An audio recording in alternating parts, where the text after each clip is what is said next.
नमस्कार, मुकाबला में आपका स्वागत है। मैं हूं संकेत उपाध्याय। देखिए, फ्रैंकली अगर एक बात बताएं शुरुआत में, आप लाख कहते रहिए कि शॉर्टेज नहीं है, हम मैनेज कर लेंगे, नहीं मैनेज करेंगे। इस देश में भयंकर शॉर्टेज है ऑक्सीजन की, भयंकर शॉर्टेज है दवाइयों की, भयंकर शॉर्टेज है ये ऑक्सीजन कॉन्सेंट्रेटर की। बाहर से हम मंगवा भी रहे हैं तो उसमें कालाबाजारी हो रही है। बताइए, रेस्टोरेंट में लोग छुपा छुपा करके रखे हुए हैं। अच्छे लोग भी हैं तो बुरे लोग भी हैं इसी समाज में। तो ये शॉर्टेज रहेगी। आप चाहे 20,000 मीट्रिक टन ऑक्सीजन बना लें, 50,000 मीट्रिक टन बना लें, लेकिन इस देश की आबादी इतनी है कि हमेशा अगर मामले बहुत तेजी से बढ़े तो शॉर्टेज रहेगी। आप कुछ नहीं कर सकते। इसका एकमात्र हल, सॉल्यूशन, साइंटिस्ट, वैज्ञानिक मतलब जितने वैज्ञानिक हैं सब यही चीज बता रहे हैं, वो है वैक्सीन।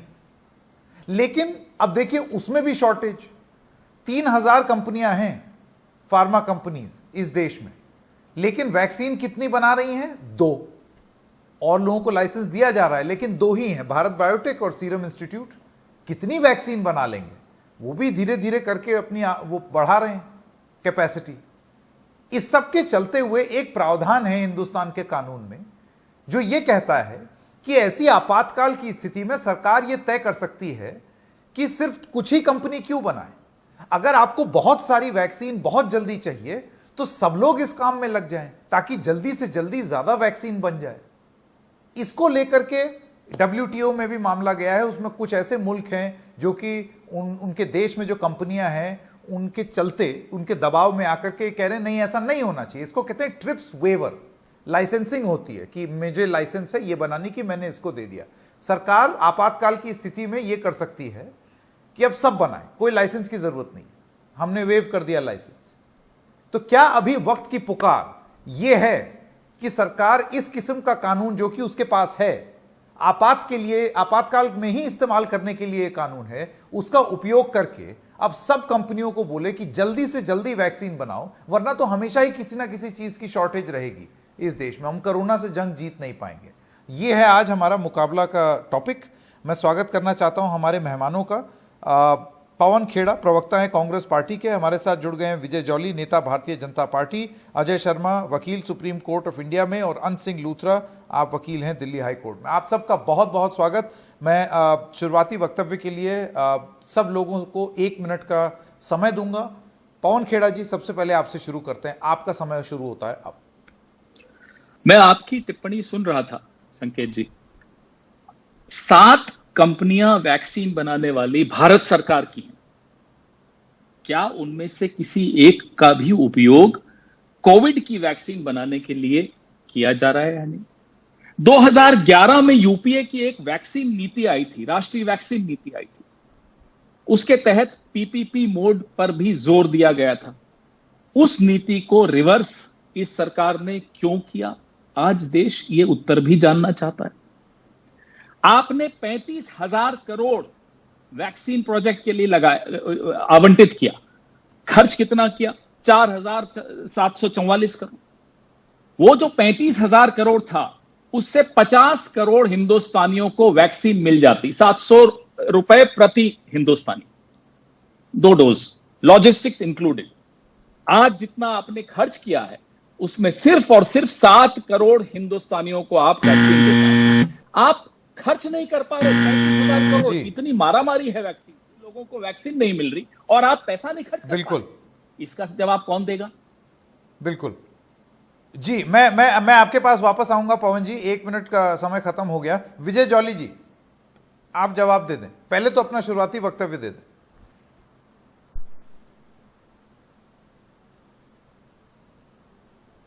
देखिए, कांग्रेस के मित्रों को हर चीज में कहीं ना कहीं काला निकालने की आदत है, लेकिन आज 8 मई 2021 तक भारत के अंदर मैं इनके आंकड़ों को करेक्ट करना चाहता हूं, 14.5 करोड़ लोगों को वैक्सीन लग चुके हैं, जबकि यह तीसरा चरण है। पहला चरण 16 जनवरी को शुरू हुआ, जिसके अंदर जो कोरोना वॉरियर्स थे, डॉक्टर्स थे, नर्सेस थे, उन लोगों को लगा।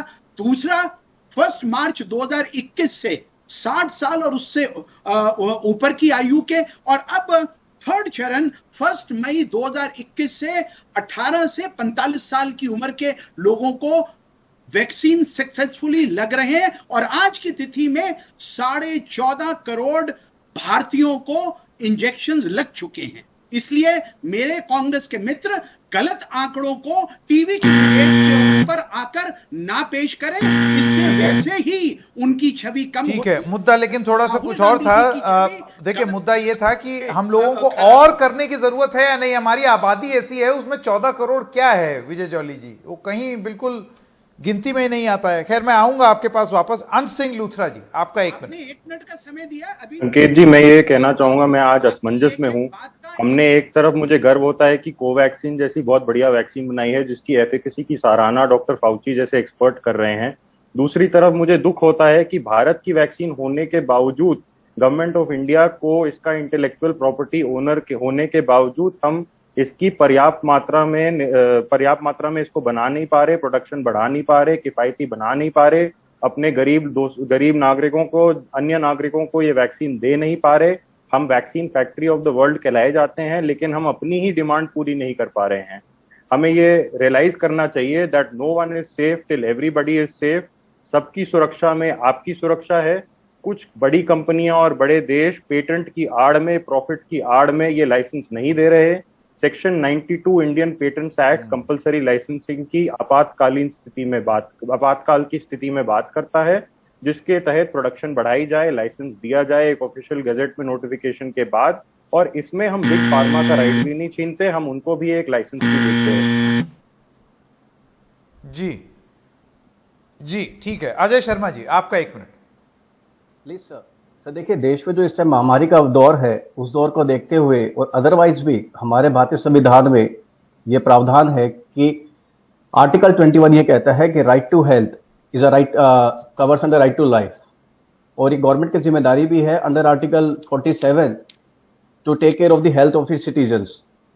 तो ये सरकार को देखना चाहिए, बिकॉज इतनी ज्यादा पॉपुलेशन है और हमारे पास वैक्सीन उस क्वांटिटी में अवेलेबल नहीं है, तो हम क्या करें कि जिससे कि ये वैक्सीन हम सबको प्रोवाइड कर सके। जहां तक बात है पेटेंट एक्ट की, पेटेंट एक्ट में ये बात सही है कि प्रोविजन है वहां पे सेक्शन 92 में, अंडर विच कंपल्सरी लाइसेंस आप दे सकते हैं दूसरी मैन्युफैक्चरिंग फार्मा कंपनीज को।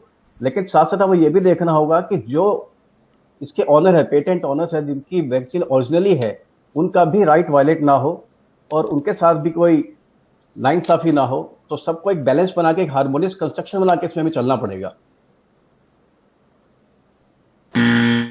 जी बिल्कुल शर्मा जी, आपका बहुत बहुत धन्यवाद। एक छोटे से ब्रेक के लिए अभी रुकते हैं, लेकिन जो पवन खेड़ा जी ने जो बात कही कि हमारे पास ऐसे बहुत सारे उदाहरण इतिहास में हैं जहां पर सरकार ने ये किया है।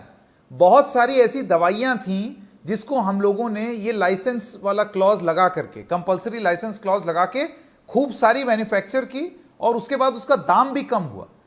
अभी ये वक्त की पुकार है कि हमको बहुत सारी वैक्सीन जल्दी से जल्दी लोगों को लगाई जाए ताकि तीसरी लहर में कम से कम प्रभाव पड़े। क्यों नहीं कर रहे हैं? एक छोटे से ब्रेक के लिए रुकते हैं और उसके बाद यही मुकाबला जारी रहेगा।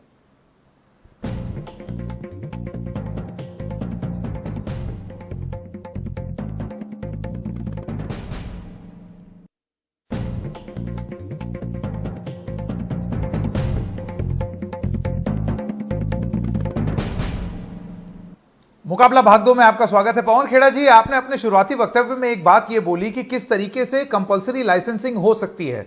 अपने दर्शकों को समझाने के लिए कंपलसरी लाइसेंसिंग का मतलब यह हुआ कि जाहिर सी बात है, कोई कंपनी है, उसने शोध किया है, उसने वैक्सीन बनाई है, तो वो ऐसे ही किसी और को थोड़ी दे देगी बनाने को। लेकिन जब आपातकाल की स्थिति होती है तो भारत सरकार के पास ऐसे कानून हैं कि वो आपातकाल की स्थिति के मद्देनजर सारी कंपनीज को या अपने हिसाब से कंपनीज को यह हक दे दे कि आप सब वैक्सीन बनाइए, ताकि जल्दी से जल्दी ज्यादा वैक्सीन बाजार में उतरे, ज्यादा लोग वैक्सीनेट हों। आपको नहीं लगता पवन खेड़ा जी कि यह होना चाहिए अभी तुरंत? अभी भी शुरू करेंगे तो कम से कम नहीं तो 3 महीना लगेगा। तो संकेत जी, डॉक्टर मनमोहन सिंह ने 18 अप्रैल को अपने पत्र में इसका जिक्र किया। सोनिया जी ने इंटरव्यू दिया एक अखबार को, उसमें इसका जिक्र किया। इन लोगों ने डॉक्टर साहब की हंसी उड़ाई, उनको बेइज्जत करने का विफल प्रयास किया, क्योंकि सफल तो हो नहीं सकते। डॉक्टर साहब की शख्सियत हर्षवर्धन जी के सामने तो खैर क्या बोलूं मैं, क्या मुकाबला ही नहीं है, मोदी जी से मुकाबला नहीं है तो हर्षवर्धन जी क्या। लेकिन देश के बारे में सोचना अगर इन्होंने सही ढंग से सोचा होता, मैं विजय जॉली जी से पूछना चाहता हूं कि वैक्सीन के ऑर्डर इन्होंने किस महीने में किए थे, कितनी वैक्सीन के किए थे, लास्ट ऑर्डर कब किया था, जरा ये भी बता दें, क्योंकि बड़ा होमवर्क करके बैठे हैं ना, मेरे आंकड़ों को आप चुनौती दे रहे थे। मैं आपको फिर से दोहराता हूं, जो 35,000 करोड़ आवंटित किए थे वो 50 करोड़ भारतीयों के लिए उसमें वैक्सीन मुफ्त में आप लगा सकते थे। एक मिनट, बीच में नहीं बोलिएगा, बीच में मत बोलिएगा। मैं आपसे सिर्फ एक सेकंड विजय जी, मैं समय दूंगा आपको, आप चिंता मत कीजिए, पूरा समय दूंगा। हाँ, दर्शकों को बताइए, भारत सरकार ने किस महीने में कितनी डोसेज ऑफ वैक्सीन का ऑर्डर प्लेस किया था, आज ये आप खुलासा कीजिए। देश आपके प्रति ऋणी रहेगा अगर आप सही आप आंकड़ा देंगे तो। और लास्ट ऑर्डर कब किया था और कितने डोसेज के लिए किया था, जरा बताइए, देशवासियों को मालूम तो पड़े। और मैं फिर दोहराता हूं, 7 भारत सरकार की कंपनियां हैं, उनको आपने क्यों नहीं इस्तेमाल किया? क्या दुश्मनी है आपकी भारत सरकार की कंपनियों से? सिर्फ 2 ही कंपनियां आपको मिली। और जब राहुल गांधी आपको सुझाव देते हैं कि और वैक्सीन को आने दो, तो आप कहते हैं वो लॉबिस्ट हैं और 24 घंटे में मान भी लेते हैं। अब बताइए कौन है लॉबिस्ट? भारत सरकार लॉबिस्ट है, और हम तो जानते हैं भारत सरकार में कौन कौन किसकी लॉबिंग कर रहा है। किसी दिन सही वक्त आने तो उसका भी खुलासा करेंगे। लेकिन आप जिस तरीके से राजनीति कर रहे हैं, इस राजनीति मत अभी तो करिए, ये है कि मार्केट में वैक्सीन उपलब्ध होनी चाहिए। जॉली जी, मैं आपके पास आना चाहता हूं। देखिए, सीधी सी बात है, आप इस बीमारी से कैसे लड़ेंगे? आप 20,000 मीट्रिक टन, क्या मैं कह रहा हूं 50,000 मीट्रिक टन ऑक्सीजन बना लीजिए। अगर महामारी का प्रकोप इसी तरीके से रहा तो वो भी कम पड़ेगी, क्योंकि हमारी आबादी इतनी ज्यादा है। वैक्सीन अगर हम तेजी से करें तो हम तीसरी लहर भी रोक सकते हैं, और ये जो हेल्थ केयर सिस्टम पर जो दबाव पड़ रहा है वो भी रोका जा सकता है। लेकिन वैक्सीन है कहां? है ही नहीं।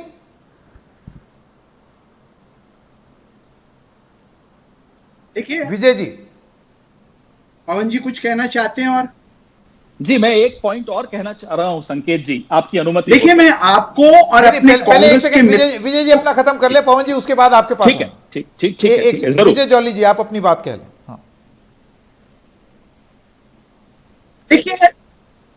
देखिए, पिछले साल जब ये कोरोना महामारी शुरू हुई, भारत के अंदर 7 कंपनीज, जिसके अंदर Bharat Biotech, Serum Institute of India, Zydus Cadila, Panacea Biotech, Indian Immunologicals और माइनेक्स और बायोलॉजिकल ई, ये 7 कंपनियों ने कोरोना पर वैक्सीन्स बनाने के अपने ट्रायल शुरू किए।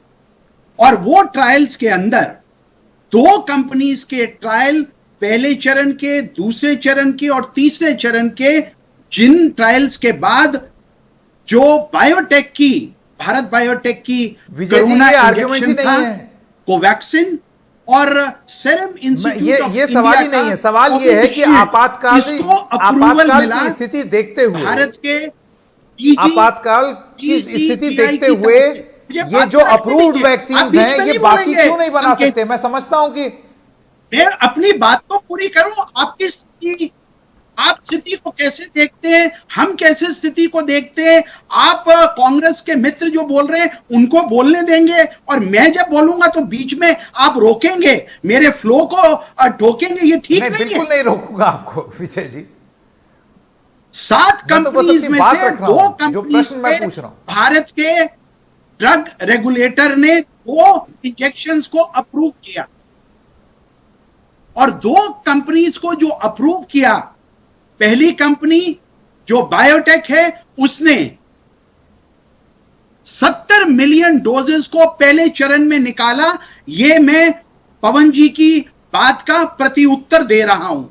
और दूसरी कंपनी सेरम इंस्टीट्यूट ने 60 मिलियन डोजेस को पहले चरण में निकाला, जिसके तहत पहले और दूसरे चरण के अंदर कहीं पर कोई कमी नहीं हुई। जिन कांग्रेस रूल्ड स्टेट्स के चीफ मिनिस्टर्स इस इंजेक्शंस के ऊपर, इसकी सार्थकता के ऊपर प्रश्न चिन्ह लगाते थे, आज Congress ruled chief ministers Chhattisgarh के खुद अपना वो कोवैक्सीन का इंजेक्शन लगाते हुए दिखाई दे रहे हैं।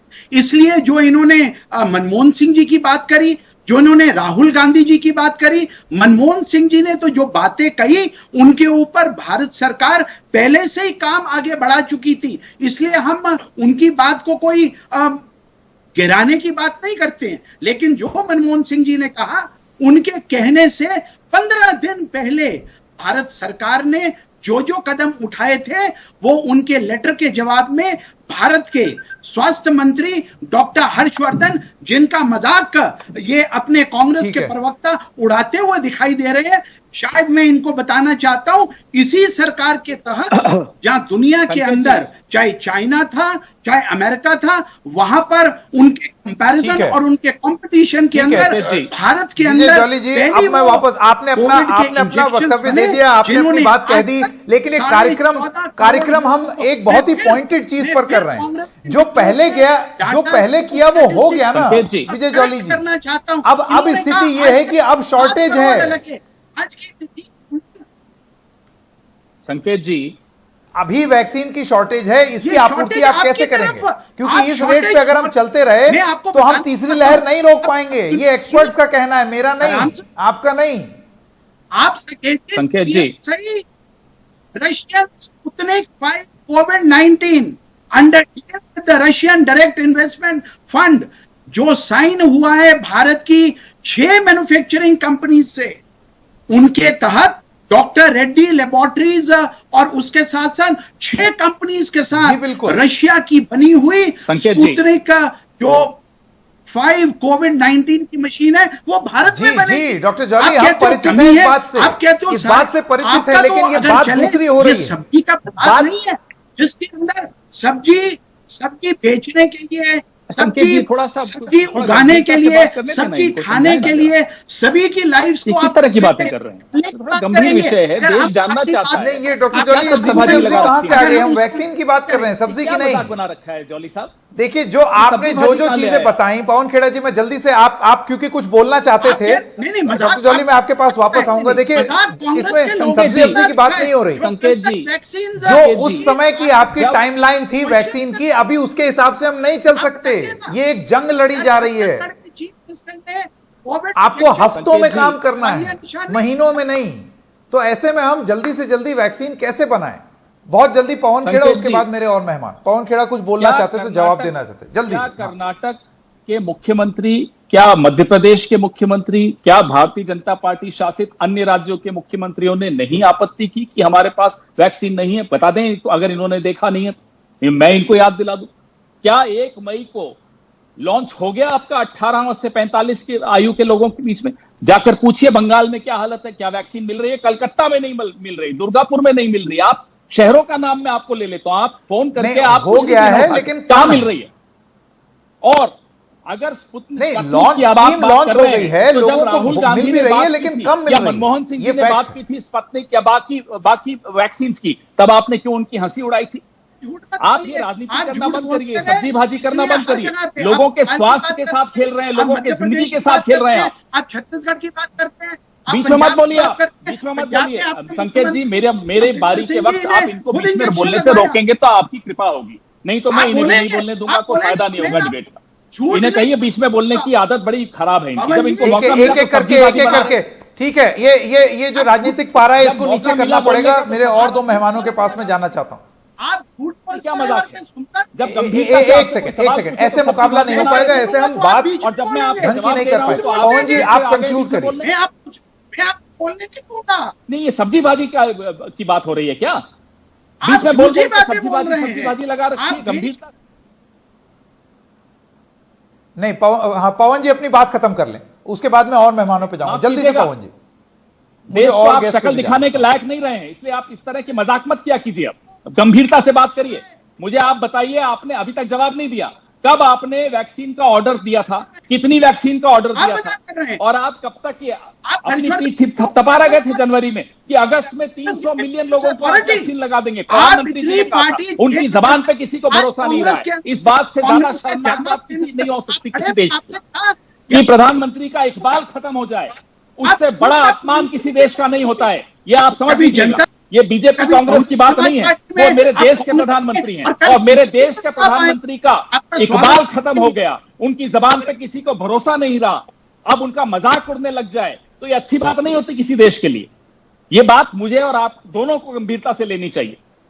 आप कर रहे मजाक हैं बना रखा है आप। बहुत जल्दी से right to reply, Vijay Jolly ji का राइट टू रिप्लाई, उसके बाद मैं और मेहमानों पे जाऊं। Right to reply. Doctor Vijay Jolly, बहुत जल्दी आपका right to reply. Covid injections की कमी नहीं नहीं है। नहीं नहीं संकेत जी माफ कीजिएगा, इन्होंने मुझे बिल्कुल नहीं बोलने दिया। ये राइट टू क्या रिप्लाई क्या करेंगे होता है? कि मेरा भी किसको राइट टू लाइसेंस इंटरप्ट है। देना है और ये इंटरप्ट करते रहे करते रहे हम करते रहे, तमीज नहीं है कि सुन ले 2 मिनट किसी की बात। यही तो इनकी बीमारी है कि किसी की सुनना नहीं चाहते और सुनते नहीं है, बोलते चले जाते हैं। प्रधानमंत्री आपको को भी तमीज है? हमारे विजय आप जॉली किस जी को भी तमीज यही की बात कर रहे बीमारी, हैं? बोलते चले ये जाएंगे पार्टी बोलते चले के जाएंगे। अरे देश की सुनिए आप, मुझे तमीज से मुख्यमंत्रियों की नहीं सुनते भाई मुझे प्रधानमंत्री। यहां बीच में आना पड़ेगा, एक सेकंड। पवन खेड़ा जी और डॉक्टर विजय जॉली, देश देख रहा है कि किस तरीके की बहस हो रही है, इस वजह से हमको यहां रुकना पड़ेगा। हम राजनीतिक बहस पर एक बार फिर दोबारा लौटेंगे। अंश सिंह लूथरा और शर्मा जी हमारे साथ हैं, जल्दी से उनके पास जाता हूं, फिर आप लोगों के पास वापस आऊंगा।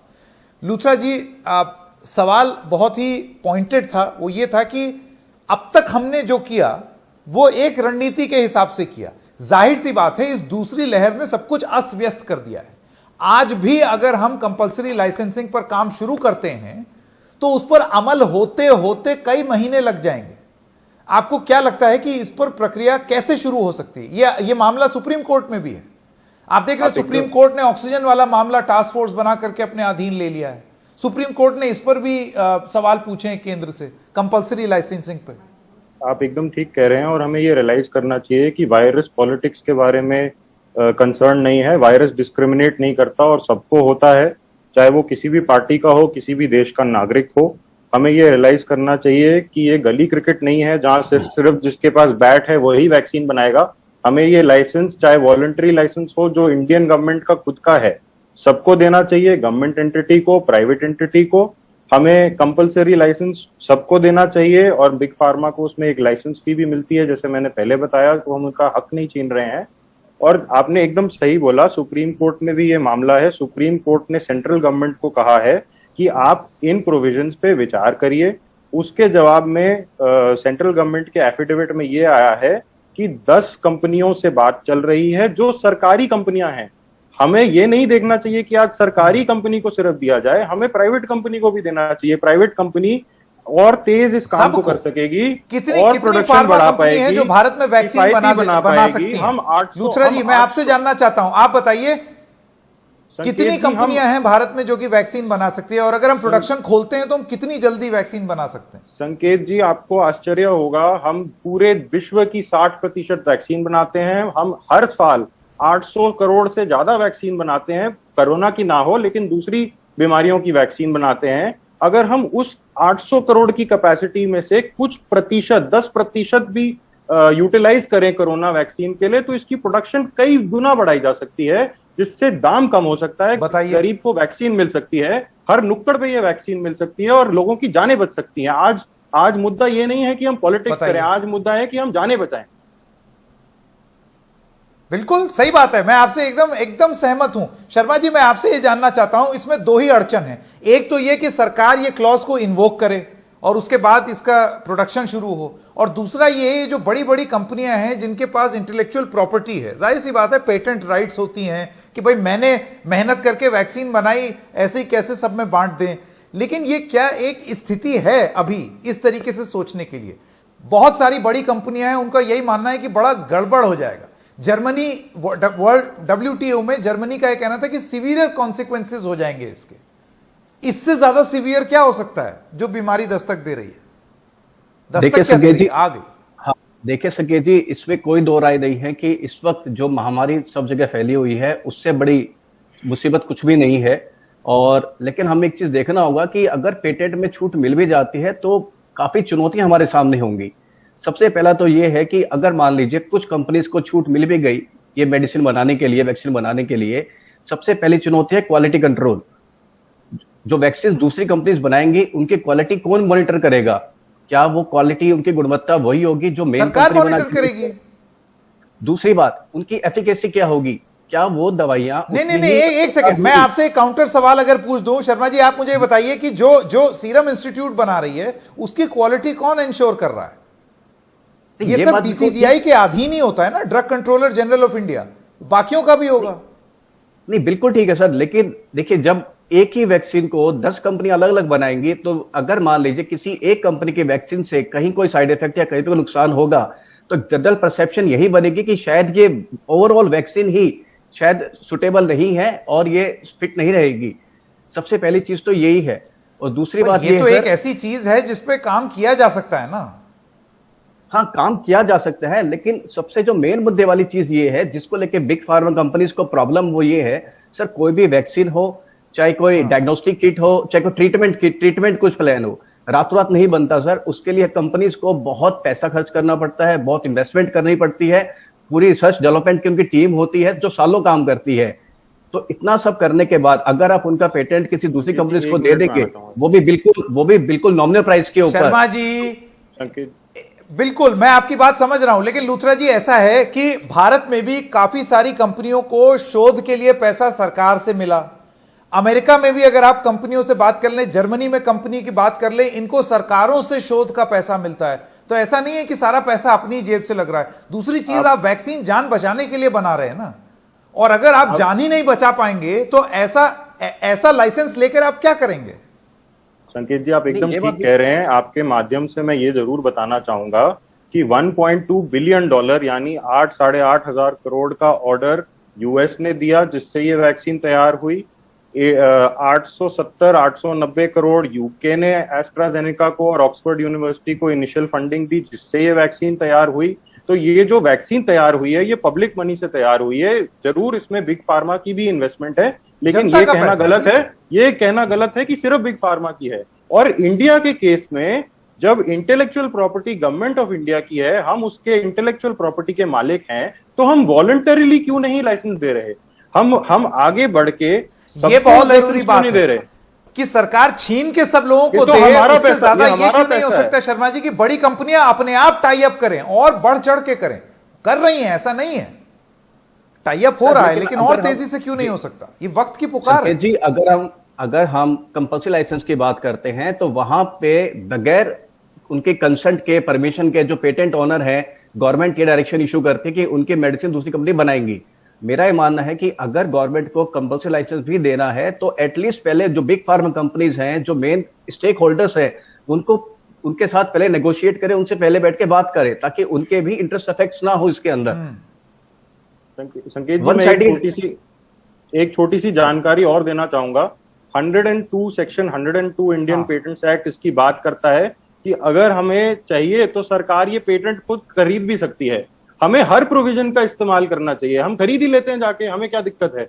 अगर हम 30-50 हजार अब नहीं करेंगे तो कब करेंगे? लूथरा जी, सीधी सी बात है। मैं जल्दी से वापस जाना चाहता हूं डॉक्टर विजय जौली। अगर आपने जो मुख्य वैज्ञानिक सलाहकार हैं, चीफ साइंटिफिक एडवाइजर डॉक्टर के विजय राघवन, उनकी अगर आपने बात सुनी हो, उनका यह कहना है कि यह निश्चित है कि तीसरी वेव आ सकती है। फिर उन्होंने कहा हम लोग अगर सही कदम ले तो रोक भी सकते हैं। सही कदम क्या है? सही कदम है वैक्सीन। आज अगर ये लहर कम हो भी गई तो उसके बाद फिर कुछ महीनों बाद एक तीसरी लहर दस्तक दे देगी। तो आपको नहीं लगता है कि अब वक्त की पुकार यही है कि सरकार के पास जितने प्रावधान हैं, जो प्रावधान हैं, ज्यादा से ज्यादा कुछ महीनों के अंदर वैक्सीन की बाढ़ लग जाए हिंदुस्तान में और एक मुहिम छिड़ जाए कि हम लोग जल्दी से जल्दी अधिकांश लोगों को वैक्सीन दे दें?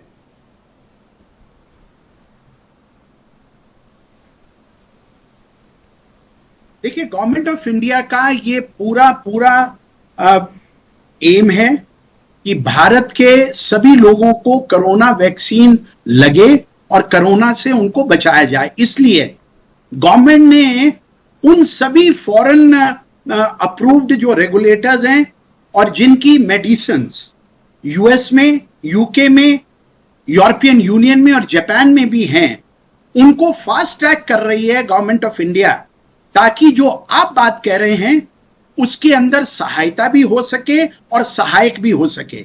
मेरी जो इनिशियल बात थी वो ये थी कि आप हेल्थ सेक्टर के अंदर आपका जो कहना है कि इस पूरी मार्केट को खोल दिया जाए, लेकिन ये मार्केट कोई सब्जी की मार्केट नहीं है, ये आदमी की जिंदगी से रिलेटेड एक कोरोना वायरस से लड़ने का समय है। और उस लड़ने के समय में रेगुलेटेड ढंग से जो बढ़िया से बढ़िया वैक्सीन आए जो जन की हिफाजत कर सकें, जिनकी शॉर्टेज नहीं हो, जिनकी अवेलेबिलिटी हो और जिनके ऊपर मेरे कांग्रेस के मित्र राजनीति नहीं करें, ऐसे सभी सजेशंस इस पूरे समय के अंदर पॉलिटिक्स को दूर करते हुए, प्रश्न अंदाजी को साइड में करते हुए जनोन्मुखी बने, उसके लिए मेरी सरकार भी और हेल्थ मिनिस्ट्री भी कटिबद्ध है। ठीक है, ठीक है। आखिरी कमेंट के लिए हम पवन खेड़ा जी के पास जा रहे हैं। जी पवन जी। संकेत जी, 1 साल मिला था आपको और निर्णय लेने का जो केंद्रीकरण था, वैक्सीन मैन्युफैक्चरर से लेकर अंतर्राष्ट्रीय बाकी देशों से जो बात हो रही थी, कौन कर रहा था? नरेंद्र मोदी जी कर रहे थे। अब आपने तो डेट दे दी कि 1 मई को लॉन्च हो जाएगी, राज्यों को आपने दिया नहीं, और यहां आकर लंबे लंबे भाषण दे रहे हैं कि हमने इस देश से ये बात कर दी, फला से ये कर दिया। अरे साहब, वैक्सीन कहां है? और आपने, संकेत जी, बड़ी अच्छी बात कही कि वैक्सीन के अलावा एक और जेनोम सीक्वेंसिंग कंसोर्शियम का बजट इस सरकार ने कम क्यों किया? मैं ये आरोप इन पर लगाता हूं कि ये बिल्कुल गंभीर नहीं है। जेनोम सीक्वेंसिंग कंसोर्शियम जो कर सकता है, जो योगदान उसका हो सकता है नए नए म्यूटेंट्स को ढूंढने का, उसमें इन्होंने उसको कमजोर किया, उसका बजट आधे से भी कम कर दिया। इसका जवाब इनको देना पड़ेगा। जी बिल्कुल, लेकिन यह भी तो फैक्ट है पवन जी कि सरकार ही WTO में गई है और यह भारत और साउथ अफ्रीका की ही पहल है कि आप ट्रिप्स वेवर करें, यानी कि वैक्सीन पर ये जो लाइसेंस है, पेटेंट है, इसको हटाया जाए। ये भारत गया है वहां पर, पहल तो हम ही लोग। आम नागरिक को इससे कोई मतलब नहीं कि उसने क्या किया, उसको ये मतलब है कि क्या उसकी जीवन सुरक्षित है, क्या उसने रजिस्ट्रेशन की तो उसको 1 मई को वैक्सीन मिल रही है या नहीं। और अभी तो सिर्फ रजिस्ट्रेशन की बात हो रही है, क्यों नहीं ऑन द स्पॉट रजिस्ट्रेशन हो सकती? गरीब आदमी क्या ऑनलाइन पे जाएगा? कितना इंटरनेट है इस देश में? 45%, बाकी 55% लोगों के लिए क्या सोच रहे हैं आप? ये सब बातें इनको 1 साल मिला था, क्यों नहीं सोची? मुझे इसका जवाब दिलवाइए आप मुझे। बिल्कुल बिल्कुल, आप जवाब देना चाहेंगे जल्दी से? डॉक्टर जॉली, समय खत्म हो रहा। मैं बोल सकता हूं? आप बिल्कुल बिल्कुल जल्दी में। क्या ये सच नहीं है? बोल ही सकते हैं। दुनिया के कुछ गिने देशों के अंदर भारत ने कम समय के अंदर 2 वैक्सीन्स को प्रोड्यूस कर दुनिया के 86 देशों के अंदर बात हो गई ना, भारत में बनी जो कोरोना वैक्सीन है 64 मिलियन डोजेस अलग-अलग बोल रहे हैं। एस्ट्राजेनेका इन कंपनीज भारत में बनी है, डिजाइन इंग्लैंड में हुई है, कोई भारतीय नहीं है। आप बोल रहे हैं, आप ठीक, इसलिए यहाँ झूठ मत बोलिए। यहाँ पर आना पड़ेगा, कल ही बता दिया था ये सबको। अगर आप बहस का समय अब खत्म हो गया है। राजनेताओं से ये गुजारिश है कि देश में इस किस्म की बहस का अब समय खत्म हो गया है। अब आपको समाधान पर बहस करना होगा। हमारी पहल आज मुकाबला में यही थी कि क्या लाइसेंस ज्यादा से ज्यादा कंपनीज को दिया जा सकता है कि जल्दी से जल्दी वैक्सीन मार्केट में आ सके और सबको लग सके। वरना आप ये जान लीजिए, ये वायरस ऐसा है कि घूम घूम के, बदल बदल के अगर हमने कदम नहीं उठाए तो दूसरी क्या, तीसरी लहर भी आएगी, चौथी भी आएगी, 5वीं भी आएगी, और हम तैयार नहीं रहेंगे। एक छोटे से ब्रेक के लिए रुक रहे हैं, अभी हाजिर होते हैं।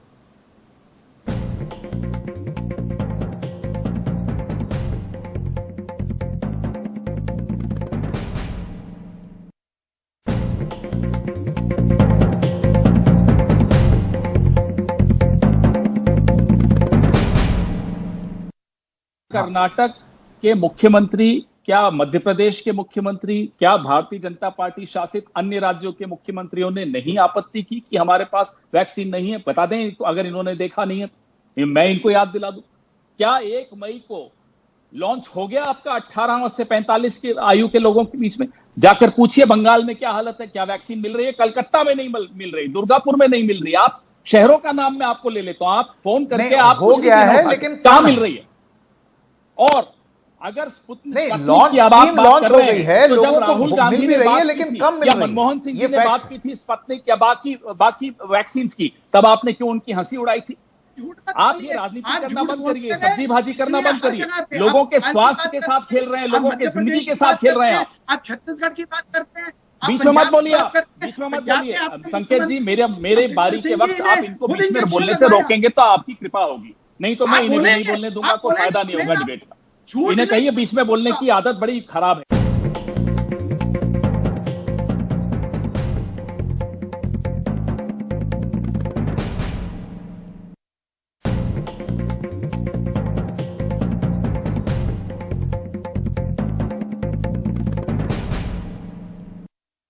गवर्नमेंट ने उन सभी फॉरेन अप्रूव्ड जो रेगुलेटर्स हैं और जिनकी मेडिसिन्स यूएस में, यूके में, यूरोपियन यूनियन में और जापान में भी हैं, उनको फास्ट ट्रैक कर रही है गवर्नमेंट ऑफ इंडिया, ताकि जो आप बात कह रहे हैं उसके अंदर सहायता भी हो सके और सहायक भी हो सके।